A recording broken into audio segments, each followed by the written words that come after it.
ये कार्यक्रम विपक्ष आपके समक्ष नहीं है, ये तो विकल्प है आपके सामने खड़ा, विकल्प है। आज से ये कार्यक्रम विपक्ष आपके समक्ष नहीं है, ये तो विकल्प है आपके सामने खड़ा, विकल्प है। भाई मेरी उम्र हो गई 76 साल और मेरे दिल में है 30। मैं आपसे इजाजत लेने आया हूं। भाई एक टक्कर इनसे लेना चाहता हूं आपके साथ, वो दोगे साथ? भाई मेरी उम्र हो गई 76 साल और मेरे दिल में है 30। मैं आपसे इजाजत लेने आया हूं। भाई एक टक्कर इनसे लेना चाहता हूं आपके साथ, वो दोगे साथ? भूपेंद्र हुड्डा के हिसार रैली के बाद सबसे बड़ा सवाल हरियाणा की सियासत में ये गूंज रहा है कि उनको किस बात की टेंशन है, किस बात की टीस है और वो आखिरी टक्कर किससे लेना चाहते हैं। भूपेंद्र हुड्डा ने हिसार की रैली में साफ तौर पर कहा कि वो 76 साल के हो चुके हैं और उनके मन में बड़ी टीस है और वो इजाज़त हो तो कार्यकर्ताओं की इजाज़त से आखिरी टक्कर लेना चाहते हैं। अब सवाल ये उठता है कि भूपेंद्र हुड्डा की सबसे बड़ी टीस क्या है। भूपेंद्र हुड्डा 2 बार हरियाणा के सीएम रह चुके हैं। उनके बेटे दीपेंद्र हुड्डा 5वीं बार संसद सदस्य हैं। ऐसे में सवाल ये उठता है कि भूपेंद्र हुड्डा के दिल में असली टीस कौन सी बची हुई है। क्या उनके मन में तीसरी बार हरियाणा का सीएम बनने की टीस बची हुई है या उनके मन के अंदर बेटे दीपेंद्र हुड्डा को सीएम बनाने की टीस अंगड़ाई ले रही है। इन दोनों ही बातों की गहराई में जाने पर साफ तौर पर जाहिर होता है कि भूपेंद्र हुड्डा का जो पहला शब्द है उम्र का, उन्होंने कहा कि वो 76 साल के हो चुके हैं।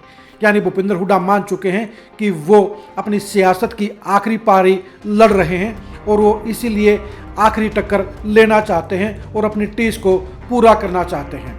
ये टीस निश्चित तौर पर तीसरी बार सीएम बनने की नहीं हो सकती।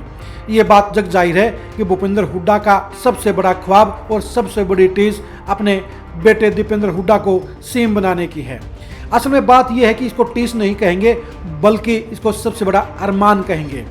भूपेंद्र हुड्डा को टीस इस बात की है कि वो अब अपने मनमर्जी कांग्रेस में नहीं चला पा रहे हैं और टीस इस बात की है कि कांग्रेस हाईकमान ने अभी तक उनको फ्री हैंड नहीं दिया है। दरअसल भूपेंद्र हुड्डा 2024 के चुनाव में अपने बेटे दीपेंद्र हुड्डा को हरियाणा का सीएम हर हाल में बनाना चाहते हैं। ये उनकी सबसे बड़ी मन्नत है, सबसे बड़ा ख्वाब है और सबसे बड़ा अरमान है। इसलिए भूपेंद्र हुड्डा ने टीस शब्द का इस्तेमाल गलत किया। असल में उनको ये बात कहनी चाहिए थी कि उनका सबसे बड़ा अरमान बचा हुआ है।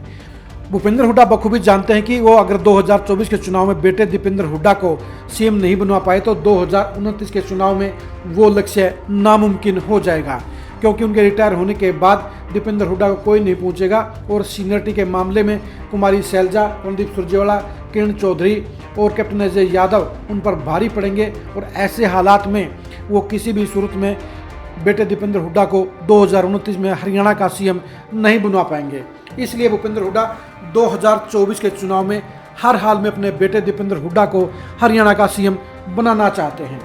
अब दूसरा विचार की बात है कि भूपेंद्र हुड्डा आखिरी टक्कर किससे लेना चाहते हैं। भूपेंद्र हुड्डा ने इस बात पर भी क्लियर सफाई नहीं दी, क्लियर विजन पेश नहीं किया कि वो आखिरी टक्कर किससे लेना चाहते हैं।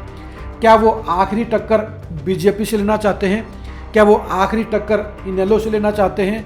क्या वो आखिरी टक्कर जेजेपी से लेना चाहते हैं? या वो आखिरी टक्कर कांग्रेस हाईकमान से लेना चाहते हैं? अगर भूपेंद्र हुड्डा को बीजेपी से आखिरी टक्कर लेनी होती तो वो साफ तौर पर कहते कि उनका मन अब बीजेपी से आखिरी टक्कर लेने का हो रहा है, लेकिन उन्होंने ऐसा नहीं कहा। उन्होंने कहा कि वो अब वो आखिरी टक्कर लेना चाहते हैं अगर कार्यकर्ता और नेता उनका समर्थन करे तो। यानी भूपेंद्र हुड्डा को पता है कि बीजेपी से पहले उन्हें कांग्रेस हाईकमान से टक्कर लेनी पड़ेगी। उन्हें अपनी पार्टी के बाकी नेताओं यानी SR के तिगड़ी, कुमारी शैलजा, रणदीप सुरजेवाला और किरण चौधरी से टक्कर लेनी पड़ेगी। इसलिए आखिरी टक्कर का मतलब बीजेपी ना समझा जाए बल्कि उसे पार्टी हाईकमान और SR के तिगड़ी मानना चाहिए। भूपेंद्र हुड्डा को बखूबी पता है कि अगर 40-45 सीटें एक पार्टी की आती हैं तो वो प्रेशर पॉलिटिक्स के जरिए अपने बेटे दीपेंद्र हुड्डा को आराम से हरियाणा का सीएम बना सकते हैं, अपना ख्वाब पूरा कर सकते हैं। लेकिन दिक्कत इस बात की है कि हरियाणा में जो माहौल बना हुआ है, जिस तरह से बीजेपी सरकार के खिलाफत है, उस हिसाब से हरियाणा में 2005 की तरह कांग्रेस की सीटें 65 से 70 भी आ सकती हैं। और अगर 60 से ऊपर ज़्यादा कांग्रेस की सीटें आती हैं तो उन हालात में भूपेंद्र हुड्डा या दीपेंद्र हुड्डा की बजाय कांग्रेस हाईकमान अपनी चॉइस का सीएम बनवा सकता है। इसलिए भूपेंद्र हुड्डा डर रहे हैं कि अगर पार्टी को प्रचंड बहुमत 2024 में मिल गया तो फिर वो अपने बेटे दीपेंद्र हुड्डा को चाहकर भी सीएम नहीं बनवा पाएंगे। इसलिए वो अगले चुनाव में जहां टिकटों को लेकर पार्टी हाईकमान से आखिरी टक्कर लेना चाहते हैं, वहीं अपने बेटे को सीएम बनवाने के लिए वो कुमारी शैलजा, रणदीप सुरजेवाला और किरण चौधरी से आखिरी टक्कर लेना चाहते हैं। इस तरह से हमने आपको समझा दिया कि भूपेंद्र हुड्डा अब 2024 में ना तो कांग्रेस के लिए लड़ाई लड़ना चाहते हैं, ना कांग्रेस को मजबूत करना चाहते हैं, वो न किसी टीस से गुजर रहे हैं, बल्कि वो सबसे बड़े अरमान को पूरा करने के लिए आखिरी लड़ाई लड़ने जा रहे हैं। और आखिरी लड़ाई विरोधी पार्टियों के साथ नहीं है, वो बीजेपी सरकार के साथ में नहीं है, वो बल्कि कांग्रेस हाईकमान और कांग्रेस के विरोधी नेताओं के साथ में है।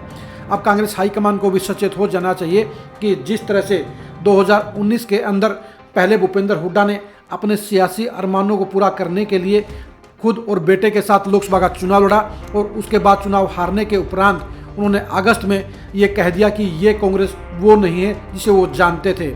यानी कांग्रेस अगर भूपेंद्र हुड्डा को सब कुछ मनमर्जी का मन चाहा देती है तो वो उन्हें पसंद की कांग्रेस नज़र आती है, और अगर कांग्रेस उनकी किसी बात को इनकार कर देती है तो वो उनके लिए काम की कांग्रेस नहीं रहती, वो उनके लिए बदली हुई कांग्रेस हो जाती है। भूपेंद्र हुड्डा जानते हैं कि 2024 के चुनाव में अगर वो अपने बेटे को मुख्यमंत्री नहीं बनवा पाए तो उनकी सियासत का खात्मा हो जाएगा, यानी उनके बेटे दीपेंद्र हुड्डा फ्रंट लाइन से सेकंड लाइन में चले जाएंगे और उनसे पहले सीएम पद के दावेदार खड़े हो जाएंगे। इसलिए भूपेंद्र हुड्डा अब 2024 के चुनाव को लेकर जहां टीस को मद्देनजर रखते हुए आखिरी लड़ाई लड़कर सिर्फ और सिर्फ अपने बेटे दीपेंद्र हुड्डा को सीएम बनवाने की लड़ाई का आगाज कर चुके हैं।